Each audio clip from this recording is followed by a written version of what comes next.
Hey everybody, welcome to the Ronline Report. Today's guest, love this guy, but haven't talked to him in a while. It's about time we catch up with Jon De La Rosa. How are you, John? What's going on, Ron and MD? How is everybody doing? I've been busy. Been a busy week. Yeah. So let's fill everyone in. The last time I heard anything about you, aside from, I follow you, I know about the gym and everything, but I mean, I saw you at the New York Pro, was that last September? Last September, yeah. So I saw you in Tampa for the New York Pro. You took a very strong third behind Ian and Justin. Yeah. And then, I guess that was when you shifted your focus to other things. So what has been going on? Well, life really, right? Just getting older and realizing that, I haven't, it's time that I really start thinking outside of, I have always thought outside of bodybuilding and creating an income outside of bodybuilding, but this time I really put a lot of energy into creating something that one of my good friends, Sean Covell, and myself have been talking about for years. My buddy Sean owns 3 separate gyms out in California. They're called Fitness System. Oh, wow. And he's a very successful gym owner. So we had been talking about doing this on the East Coast for a number of years. About 4 or 5 years ago, we were even thinking about opening one in New York before I moved to Florida. And then I took the opportunity to move to Florida. We had discussed opening a gym down south in Florida. And, he's out in Cali. So I took the opportunity to go. It was the right time in my life. I was no longer married. I wasn't being held down to anything in New York. So I took the opportunity and we found a location, and literally from the day we got the keys, we've been cranking and just doing all the work ourselves, building everything out ourselves, bringing the equipment in ourselves, laying flooring, everything. So where's this new gym going to be?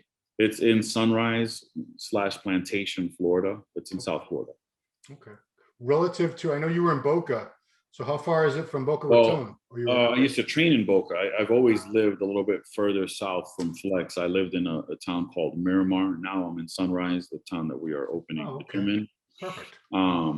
But in relation to Boca, I would say it's about 30 to 35 minutes. Yeah.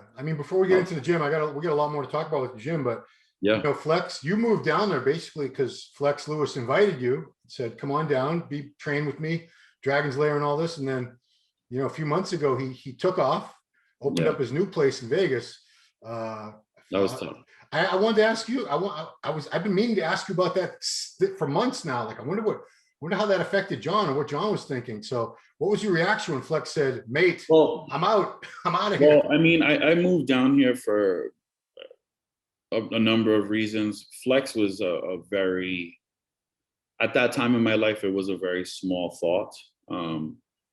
As great as Flex was, the idea of leaving my family behind, that was really hard for me. Yeah.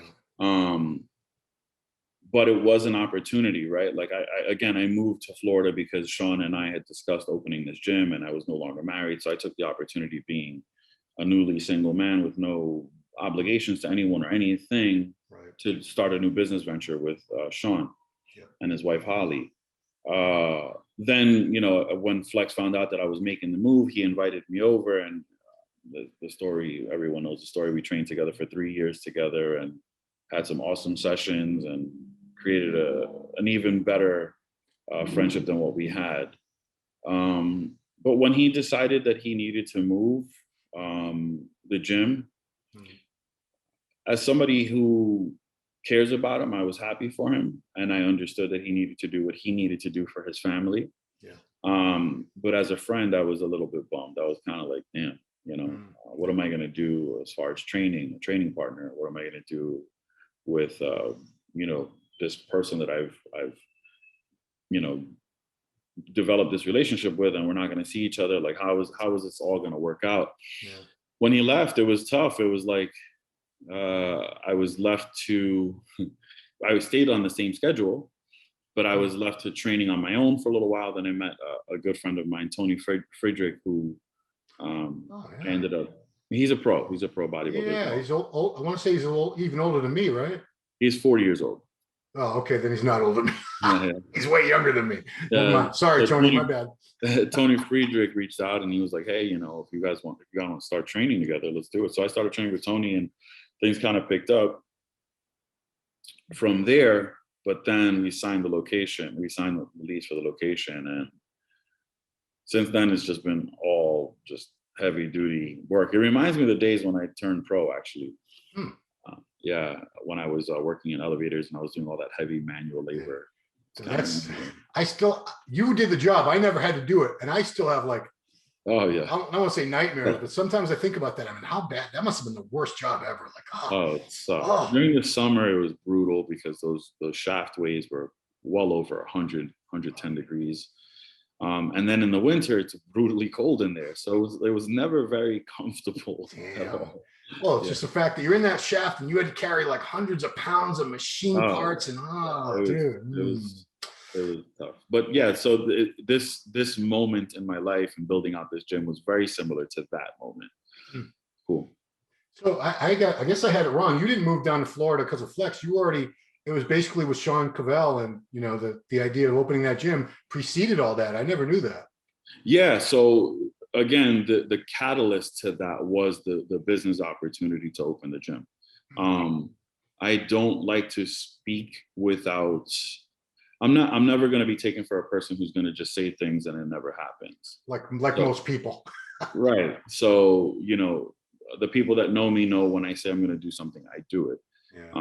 To the best of my ability. And that was the catalyst to it. Again, I was going through a divorce. That was also a big part of it. I just kind of wanted to get away and start a new life on my own. So again, it just kind of all worked. And I took the opportunity, started training with Flex, started looking for opportunities to find a location for a gym. It just all worked. So were you the one that actually found the property, the location you're at? No, Sean and I had been looking for about 2.5 years before COVID hit. Oh, wow. And we had tons. We've seen hundreds of properties. But the real estate market in Miami at the time, we were looking a little bit further south, was just crazy. And then we started looking in Boca, and Boca's crazy. And we have a very, very specific business plan that we wanted to stick to. So we were not willing to budge too far from that. And the rent prices, or be it the building wasn't approved for fitness use or whatever it was, we just kept running into brick walls. Then COVID happened and we pretty much didn't look at anything for a year. Wow. Yeah. And then we hired a real estate agent, and that real estate agent was the one who found us the property. So what's you said Sean already owns 3 of these. What's the name of the place again? Fitness System. So how would you describe Fitness System? Like, what kind of gym is it? What's the clientele? Sean and his wife are actually IFBB pros as well. Sean is a classic physique pro, and his wife she's actually a very, very good figure pro as well. Yeah. So I would describe it more of like a higher end bodybuilding club. Like the gym that we're building out right now, it's got all the best equipment. We have stuff coming from Panada, Atlantis Strength, Hammer Strength. We have literally everything. All the equipment was handpicked by me and Sean. Yeah. So it's going to be a really nice bodybuilding club. It's going to be really, really nice. But obviously you can't just appeal to bodybuilders, because there would be no way to make money. Yeah. So the really cool thing about this gym, it's a really big spot. It's 25,000 square feet. Oh, wow. We have a powerlifting room where the powerlifters just have their own space to throw around all the weight that they want to throw around. They can scream, yell, kick, whatever they want to do. That's theirs. They have we're going to have we're going to have a CrossFit area. We have aerobics, we have child care, we have everything and anything you could think of. We're catering to in the gym. Oh, right on. Yeah. 25,000 square feet. That's a massive facility. Yeah. It's a very big spot. So Sunrise, what's the nearest big Florida city that people would know? Oh yeah, that city. I don't know. I mean, Coral Springs, Parkland was actually a very big, not for the right reasons, but was all over the news for a while. Parkland, Coral Springs, Boca, West is right there. Yeah, I should know more about Florida, but I just figured out after 3 years of going to the Tampa Pro, I just realized it was on the west side of Florida the whole time. Oh yeah, I thought it was on. Florida is huge. Florida is a very, very big state.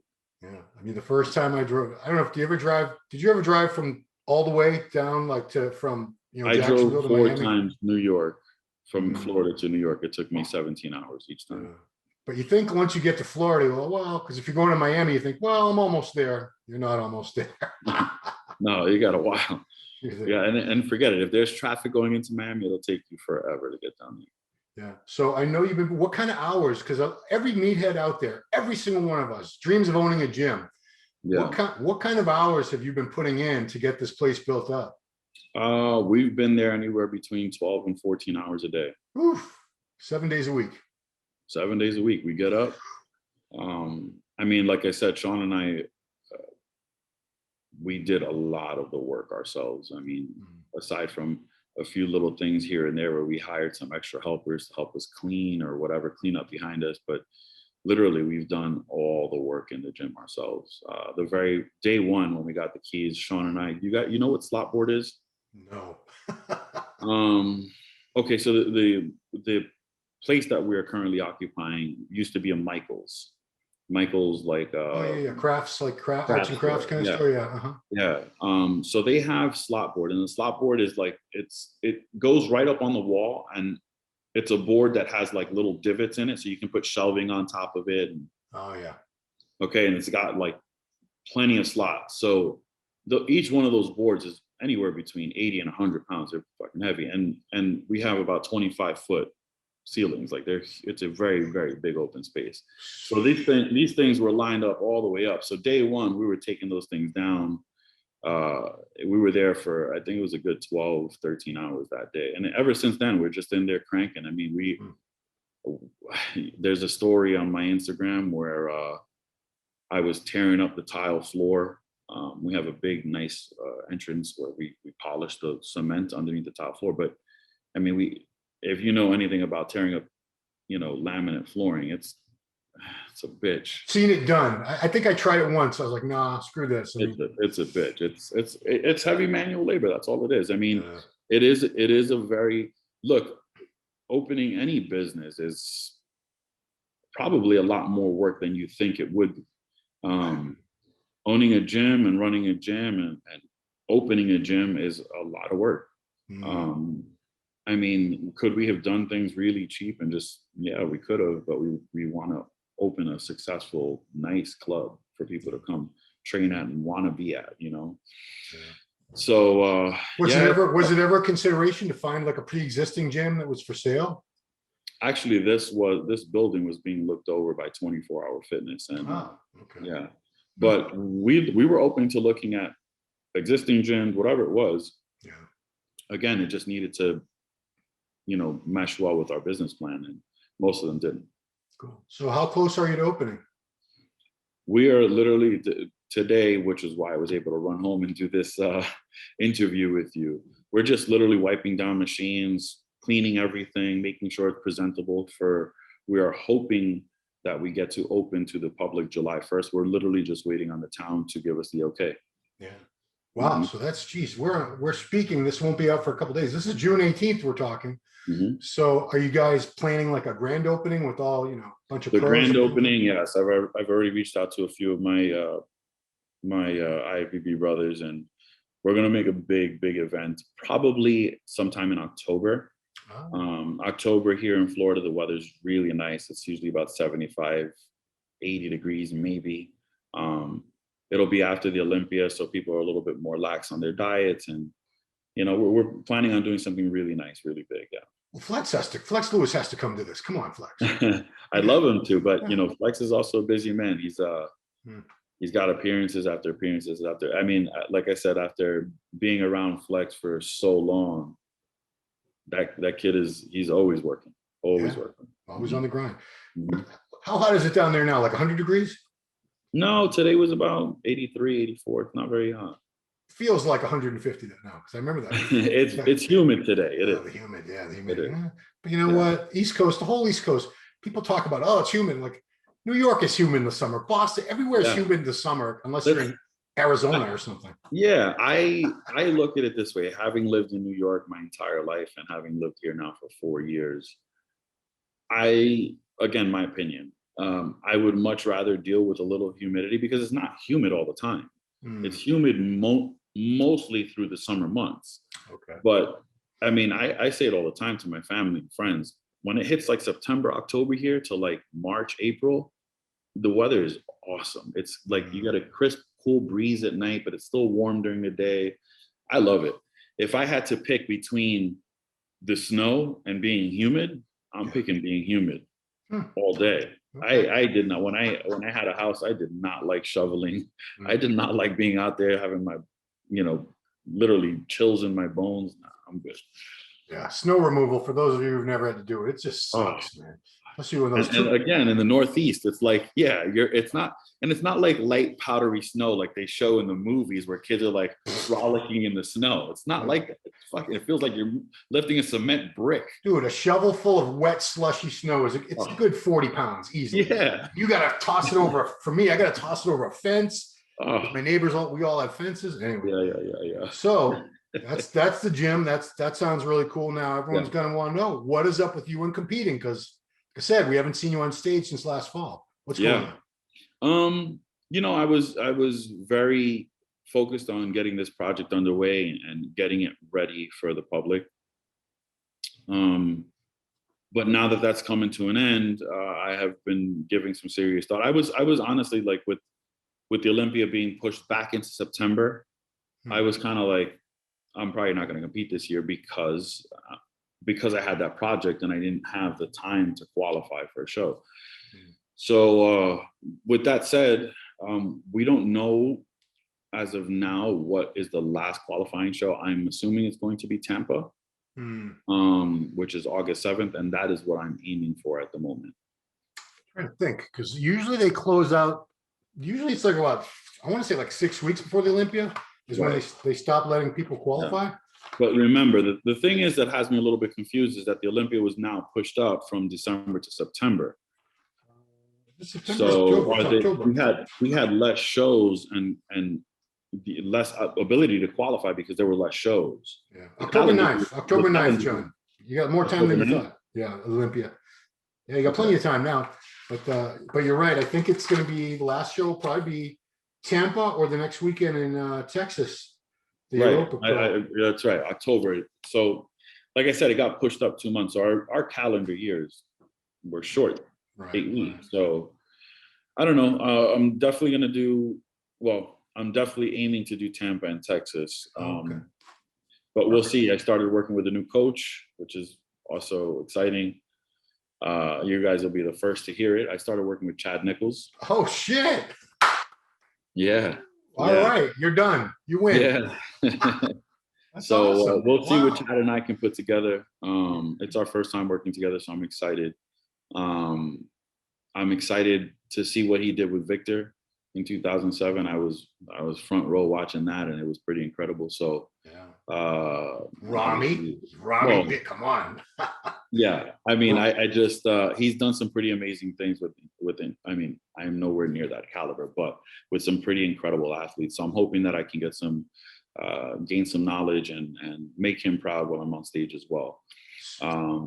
So that's what we're aiming for. Again, he's learning my body. I've been under massive amounts of stress and working like crazy getting this gym ready. So we're both kind of feeling each other out and seeing how that goes. But our goal is Tampa. No, I got to ask how it happened. Chad is very, very selective. He doesn't work with a ton of people. Yeah, he keeps his client list very, very short. Mm-hmm. How did you get in there with Chad Nicholls?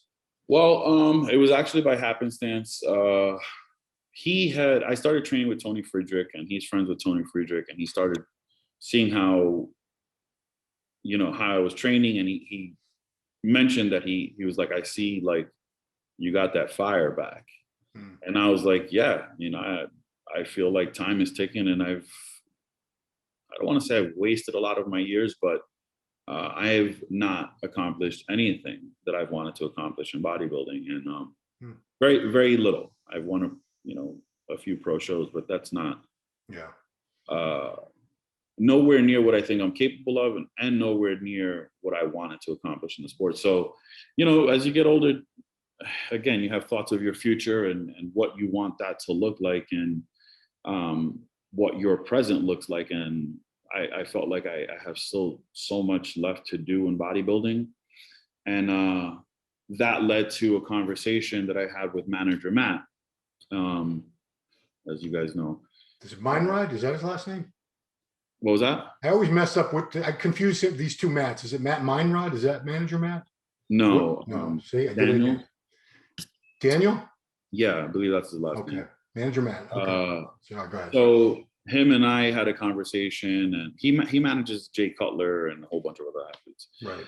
So he asked me what had happened with Neil, and I said, you know, he moved out to Vegas, and, you know, we kind of lost connection there. And, you know, I figured that if I was going to be working with somebody that was going to be abroad or not close to me, it would be the same if I was working, you know, anyone else. It's right.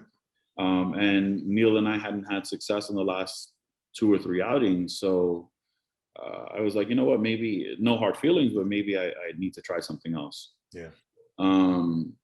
Again, for me, knowledge is power. So if I can get to learn something new from Chad, I would be happy about that. I learned a lot from Neil. So I told Matt, I was like, hey, you know, I'm looking for a new coach, and I'm not sure really what I want to do. I told him, you know, I wanted to stay with Neil, but he was going to be in Vegas, maybe back in the UK, and I'm here in Florida. I'm not going to be leaving now that I have the gym. So he was like, hey, why don't you reach out to Chad? And I was like, I've known Chad for a while, obviously, because of Victor. Yeah. But I was kind of like, he's worked with such incredible people. You know, I just feel like, I don't know if I should reach out to him, because maybe he didn't think that I was of that caliber. And man, was I surprised. He reached out to me shortly after talking to Matt, and he was like, man, I'd love to work with you. I've always thought you're an incredible athlete, blah, blah, blah. Yeah.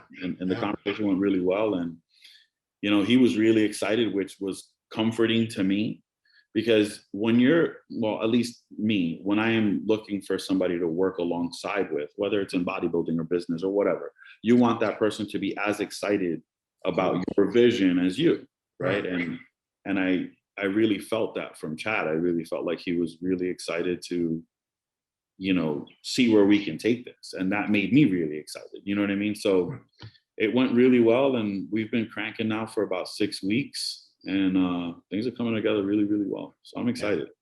Yeah. You know, I've said this so many times to you, and you take it the right way, thank God. But I don't think we've never seen the best Jonathan De La Rosa. We've never seen what you're capable of, because I can look and I say, if he had a little bit more of this separation here, that he'd be wiping up these shows like New York Pro. It would be like top 5 Olympia, no doubt. So Chad sees all that, I'm sure. Chad's got, I'm sure he's got even better eye than I do with physiques. Yeah. So he wouldn't have even taken you on if he didn't think he could take you to that level that we've been waiting for. Yeah. Chad is like I said, Chad's excited, and I'm excited. I've finally been able to like start training hard. Like I said, for the last 3 weeks, my first 3 weeks of my diet were really, really hard. For me, it's almost like autopilot. I've been doing this so long, but I had some unfortunate circumstances happen in my family, and I lost my grandmother. Wow, sorry. Which was expected. It was just the way that it happened was kind of like, Jesus. It was hard for our family. She developed cancer, and it just kind of took her very quickly. And then 3 weeks after that, which is, like I said, when I started my diet, I lost my little cousin tragically in a car accident. Oh my gosh. Jeez. Right. Yeah. So I was like, you know, back and forth, and just it was a challenging first 3 weeks. I'll say that. And I have to imagine this whole time you've been building up the gym, you're probably not eating every 2 hours on the dot, right? No, I am. You are? Okay. Yeah, I have not. We've been building out this gym for the last 3 or 4 months. There are probably 3 days that I can count that I missed a meal. Oh, okay. Just I was fully expecting you to say, no, I ate like twice a day and had a couple shakes or something. No. I've always been a good eater. That's probably why my fat ass gets fat. But even if I missed the meal, like while I was working, I would make it up at night. You know, like I never miss food. But yeah, it was a challenging first 3 weeks for sure. It wasn't like I was missing meals either. It was more like lack of sleep. I wasn't training because of lack of sleep. You know, it was like when I went into the gym, I just felt like a zombie because I wasn't sleeping. I wasn't, you know, it was a tough first 3 weeks. Yeah. I mean, were you up in New York a few times too during all that? Well, yeah. Yeah. Mm-hmm. Yeah. I mean, I don't know how you must be like me, man. I can miss a meal and I'll deal with it, but sleep. Oh yeah. I don't sleep. I'm just worthless. Sucks. You can ask any one of my coaches that have worked with me. I know Cedric has a lot of these issues as well. He's his own worst enemy. So I know like Cedric has cortisol issues. I definitely do too. Yeah. And that's for me, like if I get a good night's sleep, like anyone else, you wake up and you look fucking awesome. Oh yeah. If I don't, I look like a bag of fucking shit. It's terrible. But do you feel like you've shrunk? I always feel like I've shrunk if I didn't sleep. I feel smaller and fatter all the time. Probably is true because cortisol is a real it's a super catabolic hormone. So yeah, so it sucks because like, you know, that's in my mind as I'm getting ready for a show, like leading into show day, I'm like, fuck, I gotta make sure I sleep. Like I know guys, very close friends of mine and friends in the industry that they're literally walking around Xanaxed out because they don't want to, like, I'm not that guy. Like I have never been experimental with drugs. That's not my thing. Like if I don't have to take it, I won't. So I've never been that way, but this time out, man, whatever I need to do, I'm going to do because I know there's a lot of guys that I can beat and that I should have beaten in my past. Yeah. And no offense to anyone. I don't mean to offend anyone here, but man, last year's Olympia was very, very motivating for me. Very motivating for me. There's a lot of guys that were in that top 10 that I have beat pretty handily before. Is that the toughest thing when you're at a show like that and you're like, you see how the lineup was? You're like, man, I would have been right there. Well, yeah, yes and no. The difference is that like you never know what you're really gonna look like. You don't know what you're gonna look like the day of the show. So it's like, fuck, I could have been off and I could have placed that last. You know, you don't know. That's true. But my motivation came from, again, no offense to anyone, but like looking at the physiques that were being presented that day, and I was like, man, I've beaten that, and I know I can beat that. Yeah. That look, yeah, I can beat that. I know I can, and I was very confident in that. And like I said, I've been motivated to get back on stage, and like I said, it was cool that Chad saw that. He commented on my Instagram story, like, hey, I see you got that fire back, and I thought that was really cool that he saw that, because not a lot of people really, I guess, pay attention to that. They just see the weight being moved from point A to point B, where he's really paying attention to your focus and your intensity. You know what I mean? Yeah. Wow. Yeah. This is great, man. I'm so happy for you. Thank you. Just a Chad thing, because like I said, Neil's a great coach. There's plenty. You've worked with other coaches in the past, and they're all very good at what they do. Yeah. I just feel like Chad has this ability to take people who've been missing certain aspects that they needed and getting them there. I've seen him do it so many times. Yeah. And I want to see him do it with you now. Please, come on, Chad. I would. Again, I promise, as I do all my coaches, I don't think any of my coaches will ever have a bad thing to say about me when I'm in prep. Yeah. I check in when I need to check in. I follow everything to the T. I don't, this has been my life's work, since I was a little kid. So like, this is something I take really, really serious, and I really enjoy as well. But like I said, we're building that. Chad and I, we're in touch every few days. The difficult part for me with Chad is he's a night owl. So he'll send me a message. He'll check my check-in photos at like 2 in the morning, 3 in the morning, and then send me like my my update at 4 in the morning, and I'm waking up to it. It's pretty cool, but it's just difficult because normally, like with Neil, I would be up at 7:30 in the morning, 8 in the morning, send my check-in photos. I get a response in whatever, half an hour, and we have a conversation. Okay, this is what you're gonna do. This, with Neil, I have to like send a voice note or send a text, and then wait till the next day for my response. He's on the Ronnie Coleman schedule, because Ronnie used to stay up to like 3 or 4 in the morning. Yeah. Well, Chad is definitely that dude. He's a night owl. Wow. Cool, man. Well, man, you're very busy. I appreciate you taking some time for me. I was wondering what the heck, I know about the gym, but I was dying to know, when is Jon getting back on stage? I mean, I was really hoping you weren't like done, because that was running through my head. I hope he's not like retiring now and just going to be a gym owner. Shit. No, I still have a lot to accomplish. Like I said, I mean, I've had some really, I guess it's just getting older, getting wiser, but I've had some really like come to God moments this past year, especially like losing family and stuff, and watching my godson be born. Like all that's been so amazing, and it's also made me look at my own life and reflect, and just what have I done and what have I accomplished, and am I proud of the body of work of what I've done with my life. And I'm just so far from being done with bodybuilding. There's so much more for me to accomplish that I promised myself as a young kid. Like I want to win an Arnold. I'm gonna win an Arnold. Yeah. Fuck it. If I don't, I'm gonna die trying. You know, I'm gonna do everything. You should win an Arnold, for God's sake. I mean, well, you know, I mean, it's just something that I have to. I know that, unfortunately, in my career, and I'm not making excuses, because as a man, you need to take responsibility for yourself and the things that you do.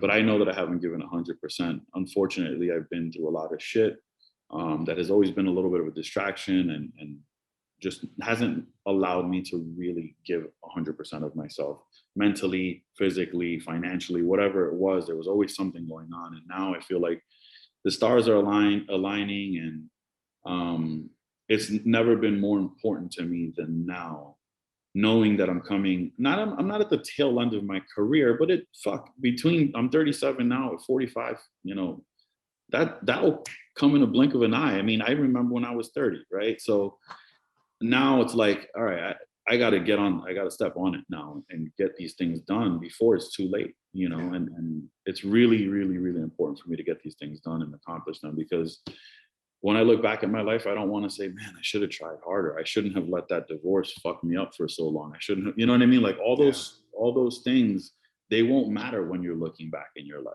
Right. So I want to make sure that I make myself proud primarily, and do the things that I need to do to accomplish my goals. And you know, you're so right when you say time flies, because you're going to wake up and, oh my God, I'm 40. Oh my God, I'm 45. Oh my God, I'm 50. It just happens like that. And you're like, where did time go? So yeah, you're getting on this before it's too late. Unfortunately, most of us wait too long to do the things we want to do, or should be doing, I should say. Right. So, or just putting more time into it, right? Like bodybuilding is something that I love to do for several reasons, right? I love going into the gym and lifting because it's a good thing for my head. I'm a classic overthinker. I stress out a lot.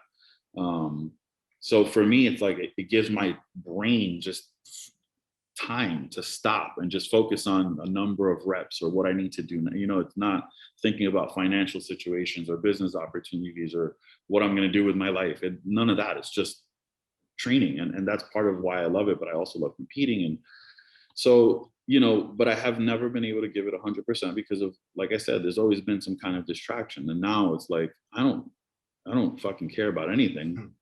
Like my financial security and future is being built on right now. Yeah. You know, things are just happening, and it's time for me to put myself first for once, because I never do. And do the things that I need to do for me. Like I said, it's been my 4th year here in Florida, and I have been doing things for everyone else. So it's kind of like, you know what, I need to take care of me now and do the things that I need to do to make myself, you know, propel myself into the success that I want to have. Yeah, absolutely. Because like I said, you might wake up at 70, 80 years old, you know, toward the end of your life and go, you know, I did everything for everyone else. I never focused on myself. And where'd it get me? Well, the thing is too, is that for me, I'm the type of person who likes to do things for other people. I want to see my close friends and family happy. Yeah. But you also, as again, back to the age thing, as you get older, you kind of start to look around and you realize like you give a lot of yourself and not much of it is returned. Right. Right. And that doesn't mean that the people around you are bad. It's just that they're not exactly like you. Right. So when you learn that, you just kind of like, okay, well, you know, you're still going to be you, but you're going to put a little bit more into yourself now. That's all. It's about time, dude. It's about time. Yeah. Yeah. Awesome. Well, what a great update, Jon. This is awesome. Got the new gym, new coach. Yeah. I want to see Jonathan 3.0, 4.0, whatever version we're at now. I think Chad's plan is like, I've only hit like 2.0. He wants to take me like 10.0, like right away. I have to ask, because I remember like talking to people like Blessing. Are you eating way more food than you normally would have? Yeah. Chad, he loves the food. Yeah. It's funny. He increased my food to start right when we started. Then he decreased it dramatically, and then now he's increasing it again. So it's an interesting way that he's doing things. I'm enjoying it, but yeah, I'm eating a lot of food, which is good. He's a mad scientist. He knows what he's doing. The crazy thing is too, Ron, is I've lost. I mean, this is probably my lowest body weight this far out, and I'm in really good condition already. So I'm just like happy. I know this is the way he does things because of like when he worked with Vic. You know, he fed Vic all the way up into that show. In fact, Vic just kept growing and growing and growing. It was awesome to watch. So I think he's kind of doing the same approach with me. I'm not sure, but it's working. Whatever he's doing is working. That's all that matters, dude. Yeah. Wow. Cool. All right. Well, there you have it, guys. Jonathan De La Rosa. He's coming back very, very soon. Brand new gym opening up in Sunrise, Florida very soon. Is it IFBB Jon De La Rosa? Is the Instagram? IFBB Jon De La Rosa. The gym's handle is at Fitness System Sawgrass. So a lot of S's. Fitness Systems Sawgrass. Yeah, that is a lot of. It's not systems. It's system. Fitness System Sawgrass. Yeah. Got that, guys? Sawgrass. Yeah. Then my business partner, if anybody's interested, he's a very knowledgeable person in economics and finance and obviously all that stuff. His is IFBB at IFBB Sean Covell. SEAN, correct? SEANCOVELL. And you can link to Holly Covell and check his beautiful wife out too. Why not? Yes. All right, cool. All right. Well, that's it, man. Appreciate you taking the time. Very excited to see what you and Chad are going to put together for your comeback show. And man, I'm excited too. I'm legitimately excited. I think Chad's going to do. You've always really been so supportive of me, and I appreciate it. You and MD, and you know, I've been blessed to have you guys follow my career. I mean, we've been doing this a long time, Ron. If you think about it. When did you turn pro? 2008? 2011. 11? So it's 10 years. Wow. Yeah, 10 years. 10 years. But we were doing it before that too. I remember we did interviews going into the USAs, junior nationals. I mean, so I appreciate you guys, and I really I hope I can put something special together for you guys to go crazy about. Yeah, well, I'm waiting. I'll be ready. I'll be at the Tampa show. I don't know, maybe Texas, but Tampa, I never miss a Tampa Pro. Yeah. I love Tim. Love Tim shows. Cool. All right. Well, guys, you have all the info to follow his progress. I'm sure he's going to be posting updates and cool stuff like that. I know his stories. He does a lot of those little dots. That's every different story, every little dot. You can just go click. So check him out. All right. Thank you, Jon. And everybody, thanks for watching Ronline Report. If you're not subscribed to the channel, subscribe, hit the bell, comment, share, like, thumbs up, all that good stuff. Appreciate it. And thanks for watching, everyone. We'll see you next time. Later, guys.